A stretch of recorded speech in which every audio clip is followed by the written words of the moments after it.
All right, welcome back, everyone. Ready for another deep dive? Definitely.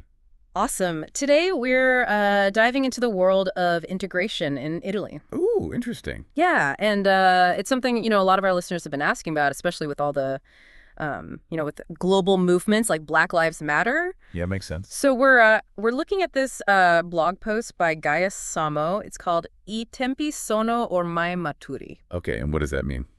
The time has come. I And said, basically, he's arguing that, just taking models like negritude from France or like trying to copy the U.S. civil rights movement, it's not going to work for Italy. oh, interesting. Why not? Well, that's what we're going to find out. All right, let's dive in. Yeah, let's do it. So Sama starts off by talking about George Floyd's death and then that whole wave of Black Lives Matter protests. Right, that was such a pivotal moment, wasn't it? Totally. And for him, it really like kick-started this whole exploration of what integration actually means, especially in the Italian context. Yeah, I mean, those protests really sparked a global conversation, didn't they? For sure. But like you said, it's all about context, right? Absolutely. So I guess that's where Italy's history comes in. Exactly. Samo makes this point that, like, large-scale immigration to Italy, it's actually pretty recent. Oh, really? Yeah, compared to, like, France, England, the U.S. Oh, I wouldn't have thought about that. It wasn't until 1973 that Italy actually had more people moving in than leaving. Wow. And get this, their first law, like officially dealing with immigration, it didn't happen until 1986. 1986? Yeah. Seriously? Yeah. That's way later than I would have guessed. Okay, so how does all of that play into, like, why Samo says they can't just adopt negritude? Well, you got to understand, nigger came about in the 1930s in France. Okay. It was all about, like, celebrating Black culture, Black identity. Right? As a way to, like, deal with integration. So, like, embracing what makes them unique. Exactly. Think of, like, Aimé Césaire and all those influential thinkers from that time. But here's the thing. Even Césaire, later on, he actually had some doubts about the term. Oh, wow. So even the people who came up with it were like, maybe this isn't perfect. Right. And that's exactly what Samo's getting at. What works in one place might not fit somewhere else, That makes sense. Kind of like trying to fit a square peg in a round hole, right? Exactly.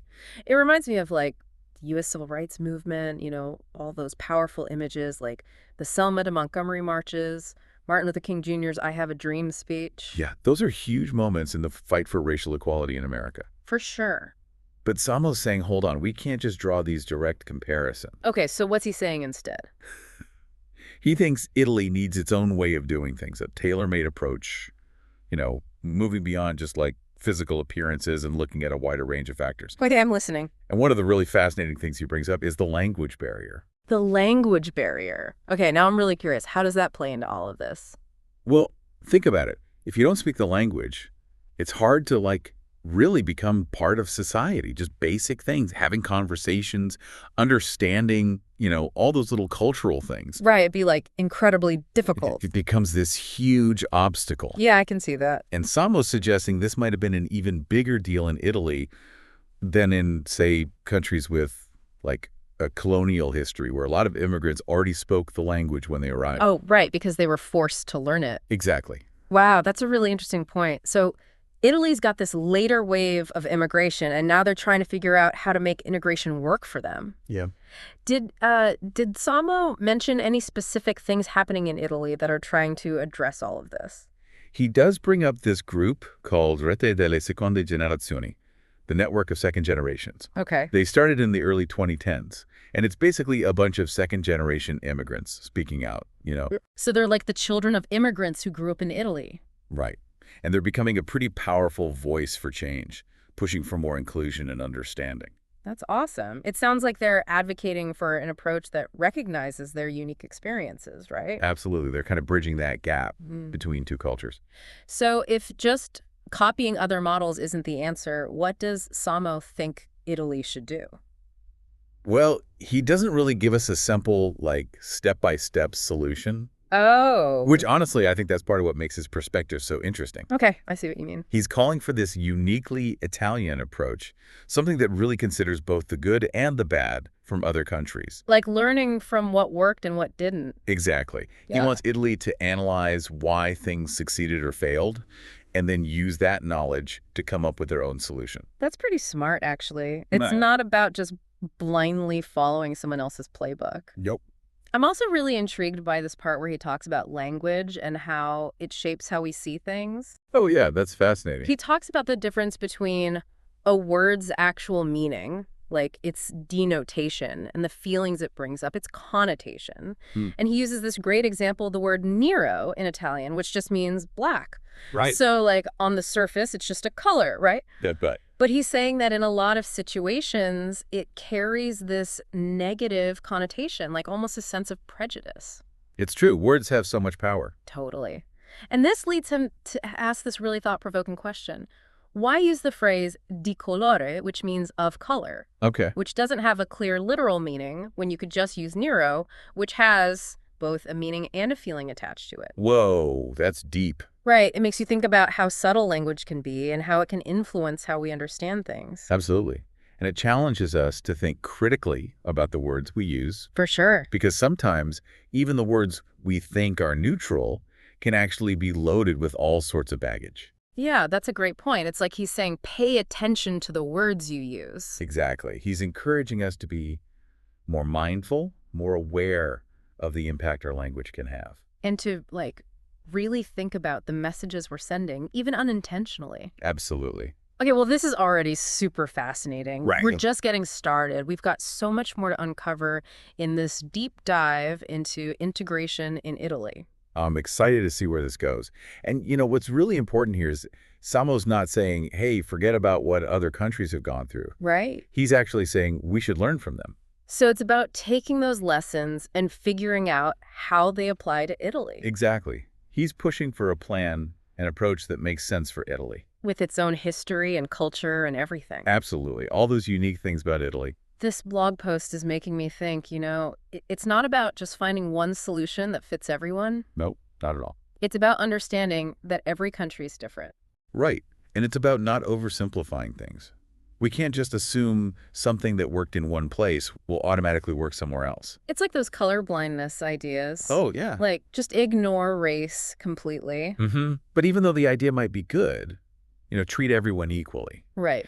Samo's saying, well, ignoring race could actually make inequality worse. Yeah, because it's like pretending race doesn't matter, right? Yeah, like all those historical and social things about race, they just disappear. It's like saying, I don't see color when color has affected so much. Exactly. It's about acknowledging the past. Not dwelling on it, but understanding how it affects things today. And then using that to create a better future. And this is where Samo's argument gets really interesting. Okay, tell me more. I'm all ears. He talks about second-generation immigrants in Italy and how they're stuck between two cultures. Right, like trying to find their place. Exactly. And they face unique challenges. It makes me think about that group, the Rete delle Seconde Generazioni. Network of second generations, yeah. They must have a lot to say about all of this. Oh, they do. They're a really important part of this conversation. So for our listener who's trying to understand all of this, what's the biggest takeaway from Samo's post? I'd say don't be afraid of complexity. Okay. Don't shy away from the messy stuff. Like all the historical stuff and social stuff. All the things that make Italy unique. And don't be afraid to question things, even your own beliefs. Yes, exactly. It's about realizing that real understanding takes work. We have to dig deeper, ask questions, Have those tough conversations. and be open to learning new things. Samo said it really well. Truth is a journey that needs substance to exist. And that substance is us as human beings. Wow, that's a beautiful quote. It's like we're all on this journey together. We are. And if we're more informed, more involved, Then we have a better chance of making a fair society for everyone. that's a great way to put it. So anyone listening who wants to learn more, Yeah. what should they do?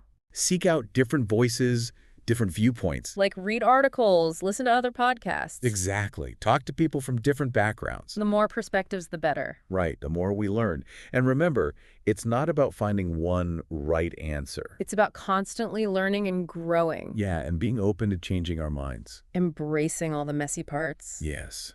And accepting that there will be disagreements. And that those disagreements can actually be good. They help us learn and grow. I totally agree. It's through those conversations that we can actually make progress. Couldn't have said it better myself. Well, this has been a really eye-opening discussion. It has. Thank you so much for breaking down Samo's ideas for us. You're welcome. It's been a pleasure. So, We know that just borrowing integration models from other countries won't work for Italy. But then, what's the next step? What should Italy focus on to make a model that actually works? Well, that's the big question, isn't it? And Samo doesn't give us a simple answer. He leaves us with more questions than answers. Which is actually really interesting. Right. It's like he's saying, okay, here are the tools to think critically. Now you figure it out. Exactly. He wants us to really think about this, to do the hard work of figuring out what integration should look like in Italy. Instead of just giving us a solution, he's making us part of the process. Right. And I think one of the most important things we could do is listen. Like, really listen to immigrants in Italy, hear their stories, their struggles, their hopes. That makes sense. We can't find good solutions if we don't understand the people who are most affected. And we also need to be willing to look at our own biases, to question what we think we know, and be open to new ideas. Honestly, this whole conversation has made me question some of my own assumptions about integration. It's shown me how much I still need to learn, not just about Italy, but about integration as a whole. That's what's so great about these kinds of discussions. We're Yeah. always learning and Yeah. growing. And we're all in this together. We all have a part to play in making a more inclusive and equitable world. Absolutely. So, to everyone listening, keep asking questions. Keep challenging what you think you know. Keep the conversation going. Don't be afraid to dive into the complex stuff. Because those difficult conversations are how real change happens. Exactly. This has been such an insightful deep dive. Thank you for walking us through Samo's ideas. It's been my pleasure. And to all of you listening, thank you for joining us. Keep learning, keep exploring, and let's keep working towards a better world for